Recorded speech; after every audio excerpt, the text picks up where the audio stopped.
Welcome to the Three Martini Lunch. Grab a stool next to Greg Columbus of Radio America and Jim Garrity of National Review. 3 martinis coming up. So glad you're with us for the Monday edition of the Three Martini Lunch. Hope you had a terrific weekend. We begin the week with all crazy martinis, so you just never know where the week is going to go from here. We're going to take a look at how the media constantly tries to describe any action by the Trump administration as weird or maybe not legitimate. In this case, it's obscure again. First it was, laws from a couple hundred years ago. That's obscure, little used. Now it's going to be another one that's actually used quite a bit, but they don't like it, so they're going to characterize it that way. We've also gotten to the point, apparently, Jim, where the Obamas are tiresome to a lot of people, including on the left, which is welcome news. Wish they had wised up to that a couple decades ago, but nonetheless, better late than never. And then we're also going to be talking a little bit about President Trump's call to reopen Alcatraz as an actual prison, which came on the same day, Jim, that he also called for major tariffs on movies made overseas. A lot of people freaking out about that, so we'll see if it actually happens. But nonetheless, I know as a movie buff, you're taking a closer look at that. First of all, Greg, welcome to The Rock. First of all, the pinnacle of both Michael Bay and arguably Nicolas Cage, I fully support not just a tariff on all foreign films, as President Trump said on Truth Social last night. If he raises the tariff to 800% on any film starring Gerard Depardieu, and any of those fancy, smancy, foreign art house films about one man's love for his potato or something like that. Anything that requires subtitles, anything like that. All right, Mr. President, you're bringing me around. So, yeah, and also we should add, if we're going to talk about the terrible threat that foreign films present to the American films, and by foreign films, we mean things like Harry Potter, made over in the UK, and things like that. I think there's not nearly enough discussion about the threat to American podcasters from foreign-made podcasts made by with their cheap labor, because you and I are raking in the dough from this one, and all of the other, there's substandards, loose environmental laws. Do you know how much carbon gets emitted by foreign podcasts? I have no idea. I'm making this up as I go, but nonetheless. Clearly, if there's anything continuing lesson of this term of president, it's that international cooperation is bad and American workers must be protected as much as possible. Therefore, anything foreign must be kept out. Stop listening to those foreign podcasts. Yes, definitely stop listening to the foreign ones. I'm actually surprised the left hasn't tried to crack down on podcasts, not because of content, but because of all the talking. That means you breathe more, and then you have more carbon dioxide emissions. I don't want to give them a bad idea, but who knows what they'll run with that.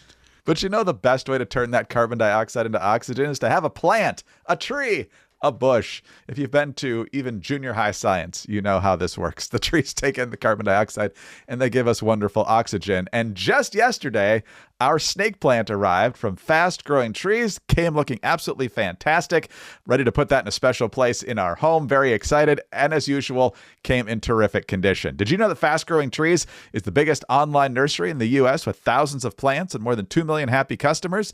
It's not a surprise. They got a great selection. It's easy to order online and they take care of you after the purchase. Greg, I don't want to sound too concerned, but I know lemon trees give us lemons. Fig trees give us figs. What does a snake plant give you?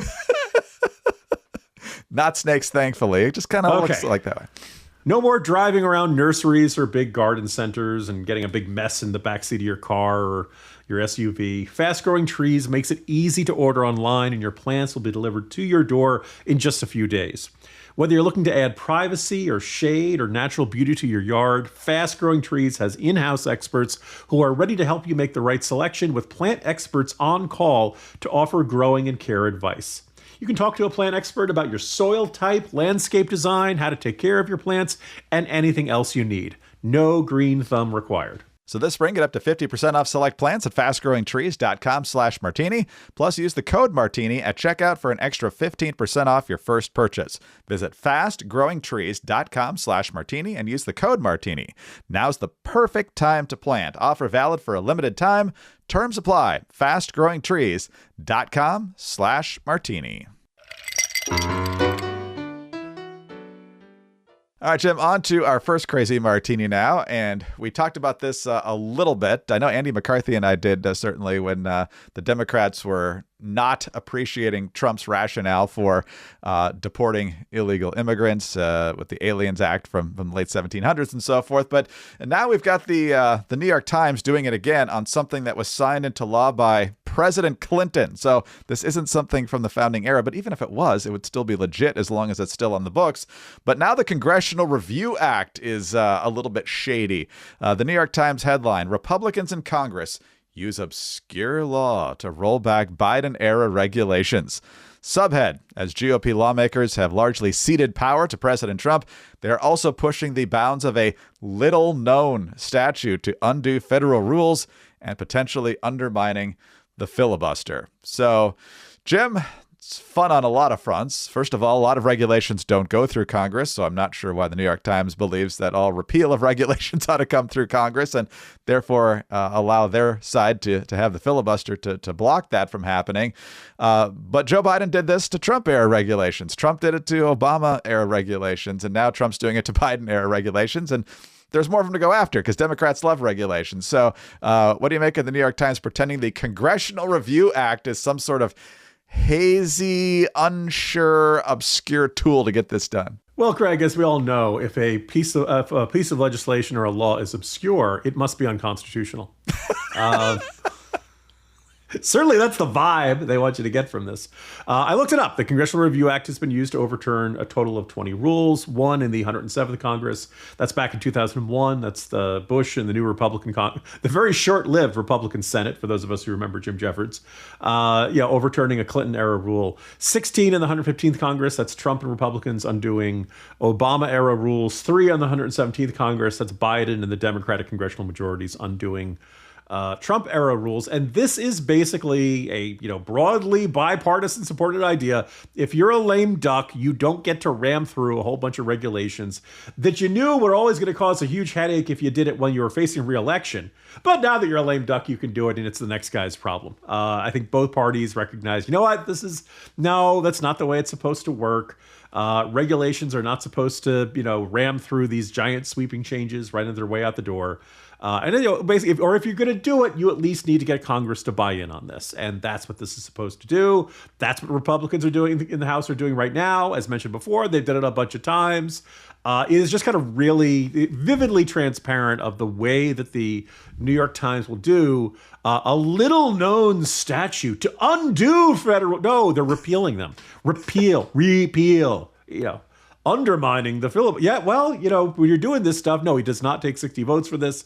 All you need is a simple majority to say, no, you don't have the authority to do this kind of regulation all by yourself. We're still here. We're the legislature. We make the rules. You don't get to. But basically, the question is, can you, through regulations, kind of do an end around Congress? Can you make what are the equivalent of laws just through the process of creating regulations and rules? And this is when, we've been hearing a great deal about the need for the restoration of the balance of powers, that Trump is taking too much power. Here is Congress stepping in and saying, executive branch, you can't do this.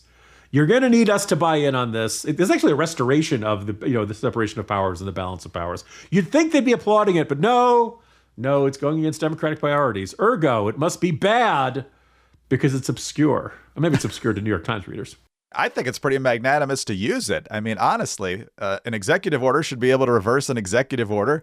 An administrative state decision should be able to reverse that. So the fact that you're actually going to Congress to use it. And now, once again, Jim, the left, meaning the New York Times in this situation, very frustrated that racist tool of the Jim Crow era not available in this particular situation. So once again, That's right. Democrats want to use it, so the filibuster is good again. Update your charts, everybody. That's right. Hypocrisy knows no bounds on the left. That is for sure.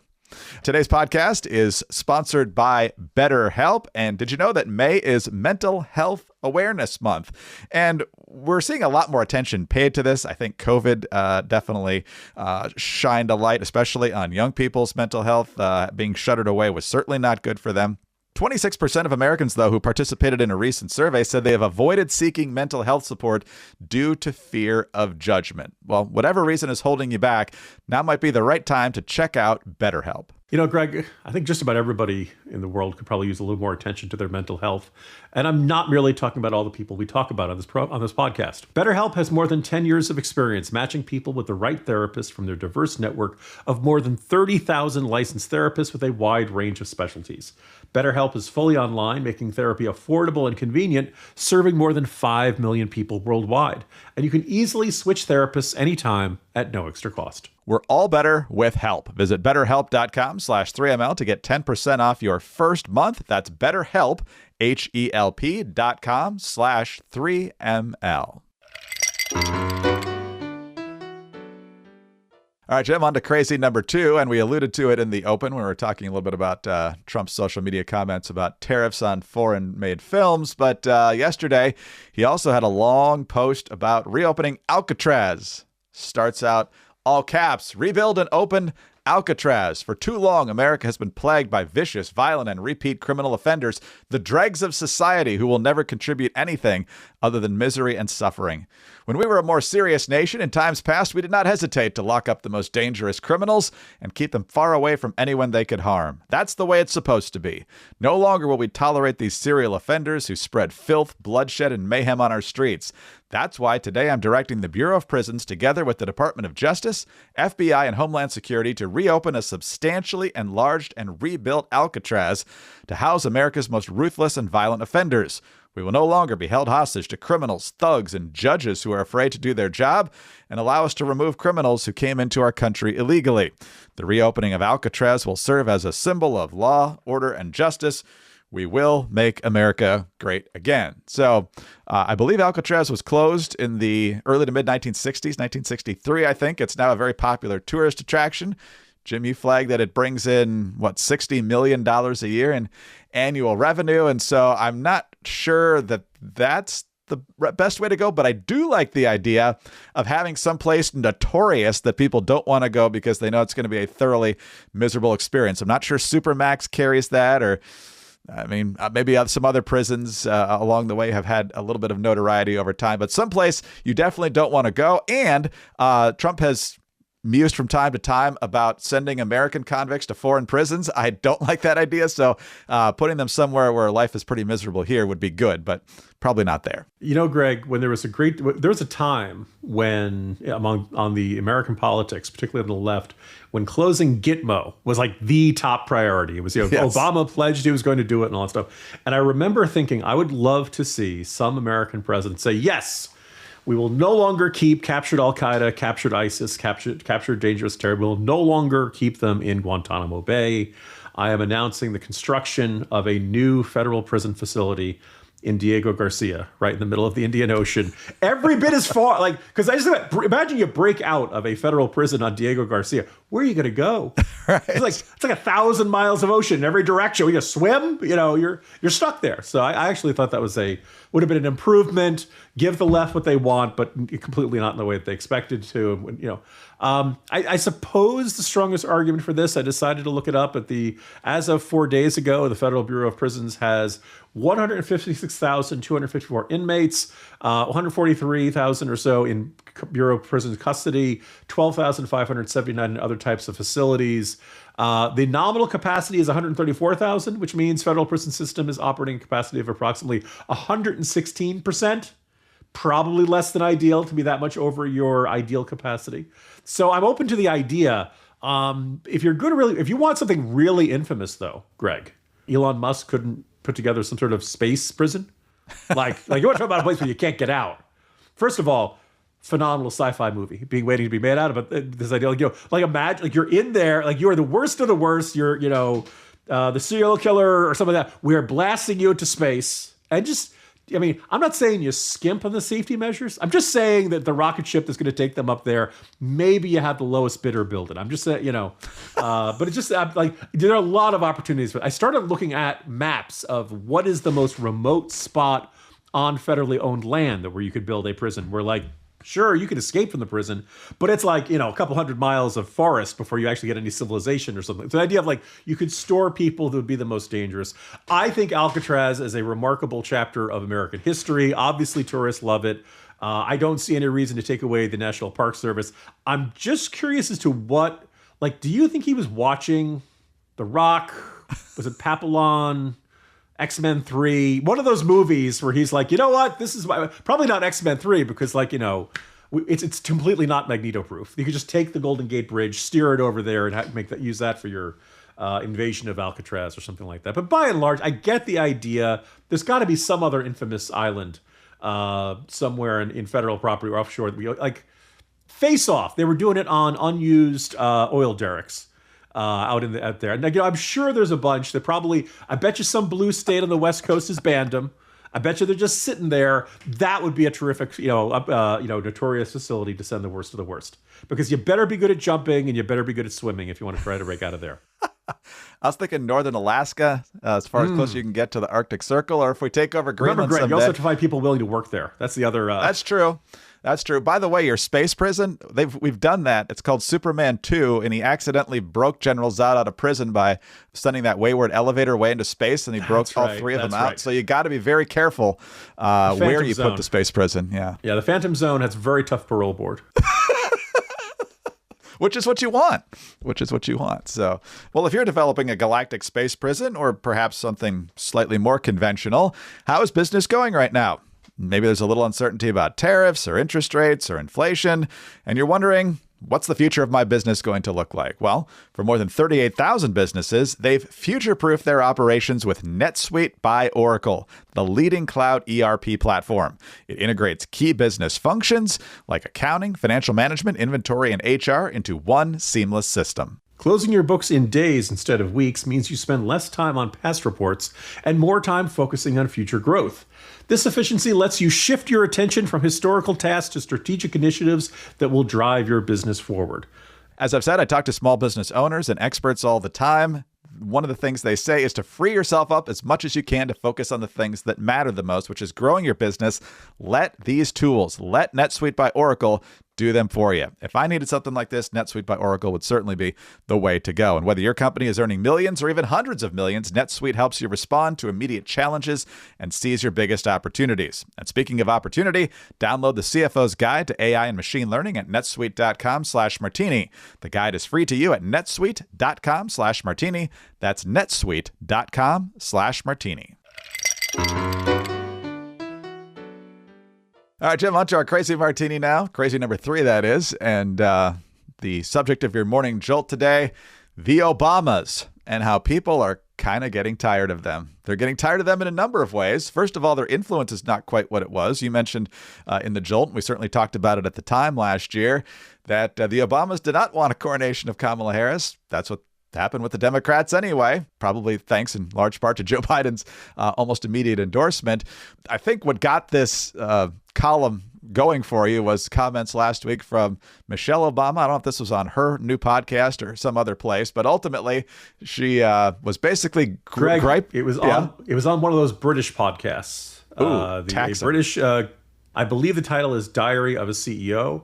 And when I talk about the need for American podcasters to be protected from market share from foreign podcasters, this is what I'm talking about. Exactly. So Michelle Obama, you would think, would have enjoyed her time in the White House to some extent. You know, the media is talking about your kids. That's never fun. A number of different first families have gone through that. But that's not what she was complaining about. It was the cost of being in the White House. It's expensive to live in the White House. As many people don't know. I mean, much is not covered. You're paying for every bit of food that you eat. You're not paying for housing and the staff in it. But everything, even travel, if you're not traveling with the president, if your kids are coming on a Bright Star, which is the First Lady's plane, we had to pay for their travel to be on the plane. It is an expensive proposition, and you're running for 2 years and not earning an income. So all of that was in my mind. How would we manage this? So my fears came from the fact that I thought he could win. Because maybe way in the back of my mind, I was hoping that maybe he wouldn't, that this would be the last thing he would do. But I knew he had it in him to make this happen. Oh my gosh. Jim, as soon as Hillary started to flounder in late 2007, things tightened up. She knew very well that he had a very good chance of winning that nomination. I remember multiple times where the Obamas took separate planes to Hawaii, like a day apart over vacations. Michelle took the girls overseas various times. A lot of these things could have been done jointly that they just decided not to do. So she racked up the bills when they didn't need to be racked up, but just the whining about the expenses and the idea that he didn't get paid during the campaign. Give me a break. Yeah, so I saw the kerfuffle. I think Megyn Kelly and some other folks saw this and were up in arms about it. But I was like, okay, how bad could the quote be? And I found the YouTube interview. It's up. I put a link to it in the Morning Jolt. And as you just played right there, yeah, it's kind of every bit as bad as you think. Now, I don't doubt that when you are first lady, when you're the president and his family, yeah, they do have some unique expenses. I believe they have to, you're having whatever you're going to wear to a state dinner or something like that. They are paying for their own food. The White House calculates that and then sends them a bill every month. State dinners, by the way, that food is covered at taxpayer expense. But I believe obviously the president's travel is covered. I believe the first lady's travel is covered, but the children are not. I believe they are charged either coach class or first class for whatever the travel would be from one flight to another. Which I don't doubt that adds up, but you're living rent free. Think about all the things you spend money on. Which he says, you're paying for every bit of food that you eat. Hey, Greg, you know who also has that deal? Me. Everybody else on Earth. Yes, I pay for every bit of kids that these two teenagers devour on any given day.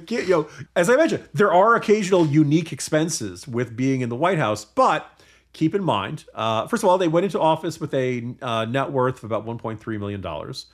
He had made like $1 million in 1 year from book sales, from Dreams from My Father, like $500,000 the next year. Like, they weren't doing badly. Now, when she says you're not earning money, she basically stepped down from her position at that hospital in Chicago. I think I looked it up. She was making something in the neighborhood of like $230,000 a year. Nice job. And $265,000 a year. If I were making $265,000 a year and I had to step down for my spouse to campaign, I might feel like, oh God, where's the money coming from? But on the other hand, Barack Obama is making $174,000 a year as a senator. You got all the book revenue coming in. And he's about to get a job that pays $400,000 a year. Still pays that. Trump doesn't take a salary, as I understand it. By the way, $400,000 a year in 2009 is about $600,000 a year in today's money. So, like, before Biden inflation, that was real money.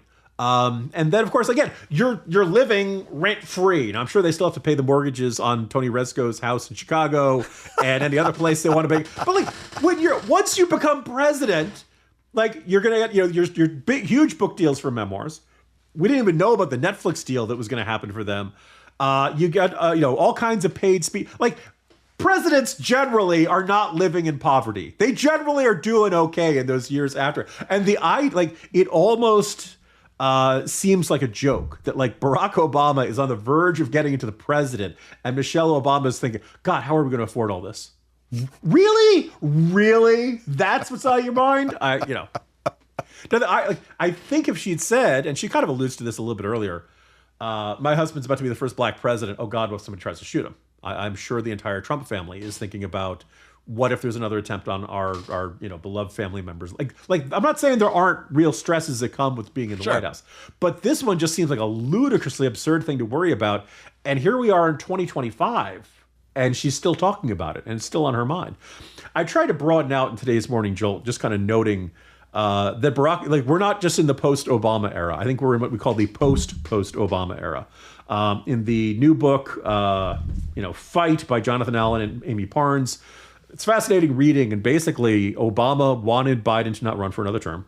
I don't think anybody's surprised by that. But he also very strongly believed that it should not be a Kamala Harris coronation. And apparently he really wanted Gretchen Whitmer on the top of the ticket, Wes Moore, the then new governor of Maryland, on the bottom of the ticket. And he was making the phone calls trying to make this happen, and nobody else did. So I know it's been kind of popular in certain circles amongst conservatives to say, Biden's president, but, Obama is the shadow president, and he's the one power behind the throne and all that stuff. I think that's a big point of counter evidence, that he did not want Harris to be the nominee. And other people in the Democratic Party are like, no, we don't have time for that. We don't have time for a mini primary. So I think if Michelle Obama seems bizarrely bitter and bizarrely angry and upset about things that were a long time ago, maybe it's because the Obama's time in the sun really has ended. And the Democratic Party is going in a different direction than they wanted. That the country has definitely moved in a different direction than they wanted. And I think something like that might leave you really frustrated with things and a tendency to look on the dark side, even all the downsides of living in the White House for 8 years. Exactly. So they basically soured on the Clintons because she couldn't beat Trump the first time. Bill got caught up in Me Too. Should have happened 20 years earlier. But they're souring on the Obamas. They were never sweet on the Bidens. So I'm not sure who the darling on the left is. I guess it's the up-and-comers like AOC and Crockett and that bunch. Yeah. I think that's one of the reasons that AOC is, there's so much buzz around her, is that I think that there's a great deal of disillusionment when you think about the people who are like, Obama, the light worker, the belief that he was performing miracles and all that stuff. From Election Day 2016, there was this question of, wait, if Barack Obama was such a great president, why did the country elect Trump? So I think there's this grand disillusionment. It's the hangover. And think about it. The other problem is, without Barack Obama picking Joe Biden, we probably never have the entire Joe Biden era. Sure. I don't know if that means Evan Bayh becomes a central figure in our politics. I'd love to look at that alternate history to see how things turned out, because could have turned out very differently in a lot of different ways. Oh, that's a fascinating way to look at politics all the time. We probably never would have heard of Hunter Biden. Probably right.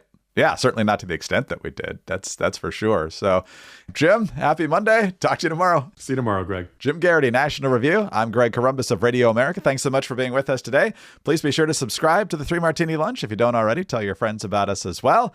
Also, thanks for your 5-star ratings and your kind reviews. Keep those coming.